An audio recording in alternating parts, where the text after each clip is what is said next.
Hello दोस्तों, alphabetical मैट्रिया Medica के series में आज की मेडिसिन है एक्टिया स्पाइकाटा।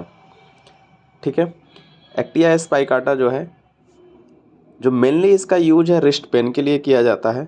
राइट साइडेड हो, रिस्ट में कलाई में दर्द हो रहा हो तो आप इस मेडिसिन को यूज कर सकते हैं। इसमें मेटाकार्पल और कार्पल के बीच में अगर पेन हो रहा हो और राइट साइडेड हो तो आप वायला ऑड्रेटा यूज कर सकते हैं।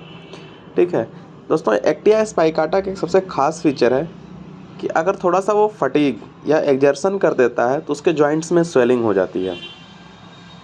अगर ऐसे सिम्टम पेशेंट बोले डॉक्टर साहब हम कोई भी काम कर देते हैं, जैसे कोई पेशेंट आता है, कोई बच्चा आता है, बोला डॉक्टर साहब जब हम बैडमिंटन खेल लेते हैं मेरे रिस्ट में पेन होने लगता है और स्वेलिंग हो जाती है। यानी बैडमिंटन खेलने से, एग्जर्शन से स्वेलिंग हो जा रही है तो आप एक्टिया स्पाइकाटा यूज कर सकते हो।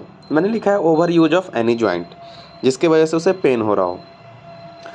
दोस्तों, फिंगर जॉइंट पेन में खास करके फिंगर जॉइंट के अगर पेन हो रहा हो, स्मॉल जॉइंट्स में पेन हो रहा हो तो आप एक्टिया स्पाइकाटा ज़रूर सोचें। साथ में कॉलोफिलम भी है। ठीक है, यूरिक एसिड डायथेसिस है तो आपके पास रेंज ऑफ मेडिसिन है। अगर मान लो यूरिक एसिड किसी का नॉर्मल है और फिंगर पेन बता रहा हो तो आप एक्टिया स्पाइकाटा सोच सकते हो। दूसरी मेडिसिन कॉलोफिलम है, लेकिन थोड़ा सा कॉलोफिलम को प्रेगनेंसी के दौरान नहीं देना चाहिए, उसमें कुछ इंडिकेशन है तभी देना चाहिए, तो थोड़ा सा ध्यान देके। ठीक है, यानी एक्टिया स्पाइकाटा मेनली आप रिस्ट जॉइंट के पेन में यूज कर सकते हैं। स्मॉल जॉइंट में पेन हो रहा हो, फिंगर जॉइंट में पेन हो रहा हो और वो पेन एग्जर्शन से एग्रेवेट हो जा रहा हो और उसके वजह से स्वेलिंग भी हो जा रही हो तो आप एक्टिया स्पाइकाटा सोच सकते हो। ठीक है, अगली मेडिसिन है एडोनिस वर्नेलिस। दोस्तों, एडोनिस जो है ये मेडिसिन कार्डियक ड्रॉप्सी की है, हार्ट कंप्लेन की है।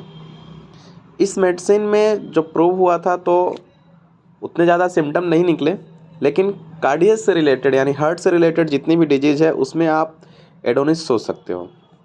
मैंने लिखा है cardiac dropsy with kidney complain, यानी कार्डियक प्रॉब्लम हो और साथ में किडनी कंप्लेन हो, ब्राइट डिजीज़ हो तो आप उसमें सोच सकते हो। लिखा है लास्ट स्टेज हार्ट डिजीज़, जैसे कि मिट्रल रिगर्जिटेशन है। ठीक है, कोई भी वल्वुलर हार्ट डिजीज़ है, मिट्रल रिगर्जिटेशन हुआ, एओर्टिक रिगर्जिटेशन हुआ, उसमें आप सोच सकते हो। कार्डियक अस्थमा में, ठीक है, यानी कि किसी को अस्थमा हो रही है और उसकी ओरिजिन कार्डियक से है तो आप एडोनिस सोच सकते हो, लॉरोसिरोसिस सोच सकते हो। ठीक है, और ये पेशेंट थ्रस्टलेस होता है, ड्रॉप्सी के कंडीशन में इसको सोच सकते हैं थ्रस्टलेस पेशेंट पर, एनासार का। ठीक है, तो दोस्तों एडोनिस का जो सबसे की पॉइंट है जिसलिए एडोनिस जानी जाती है वो है अपने कार्डियक सिम्टम को लेके। जब आप डॉक्टर बोरी की किताब खोलोगे तो इसमें सारी कार्डियक की लगभग हर एक डिजीज़ का नाम लिखा हुआ है। तो आप बस इतना याद रखना कि हाँ कि ये हार्ट रेमेडी है और कार्डियक पे इसका एक्शन काफ़ी अच्छा है। ठीक है दोस्तों, ये दोनों दवाइयाँ काफ़ी यूज होती हैं, खास करके एक्टिया स्पाइकाटा, तो आप इसे याद रखोगे। एक्टिया स्पाइकाटा के बारे में डॉक्टर क्लार्क सर लिखते हैं क्या कि अगर किसी मेल में दिक्कत हो रही है तो आप एक्टिया स्पाइकाटा दें और फीमेल में दिक्कत हो रही है तो एक्टिया रेसिमोसा दें।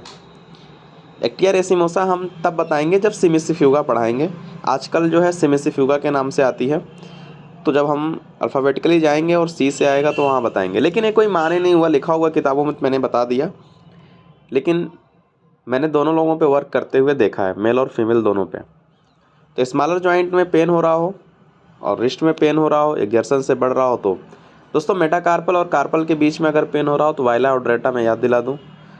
रिस्ट जॉइंट पेन में रूटा वगैरह भी बहुत अच्छा काम करती हैं। ठीक है, फिंगर जॉइंट पेन में आपकी बेंजोइक एसिड भी है, लीडमपाल भी है, यूरिक एसिड डायथिसिस की जितनी मेडिसिन है वो सब मेडिसिन अच्छा काम करती हैं। दोस्तों, मेडिसिन का की पॉइंट है क्लिनिकल प्रैक्टिस के लिए आप डायरेक्ट यूज कर सकते हो अगर ये सिम्टम मिले तो। अगर आप सिमिलिमम मेडिसिन नहीं निकाल पा रहे हैं, थेरेपेटिक्स पॉइंट ऑफ व्यू से देने की कोशिश कर रहे हैं तो आज के लिए बस इतना ही। दो मेडिसिन लर्न करिए, एक्टिया स्पाइकाटा और एडोनिस वर्नेलिस फॉर कार्डियक सिम्टम। देखो, अगर आप मेडिसिन को बस इतना ही याद रखो उसका की पॉइंट, तो ड्यूरिंग केस टेकिंग आपको याद आ जाए कि हाँ एक थ्रेप्स मेडिसिन में ये था पॉइंट, तो आप वहाँ जाके आप ओवरकम कर सकते हो। आप मेडिसिन को खोल के देख सकते हो अपने लैपटॉप सॉफ्टवेयर में, लेकिन याद आना चाहिए। ठीक दोस्तों, थैंक यू सो मच।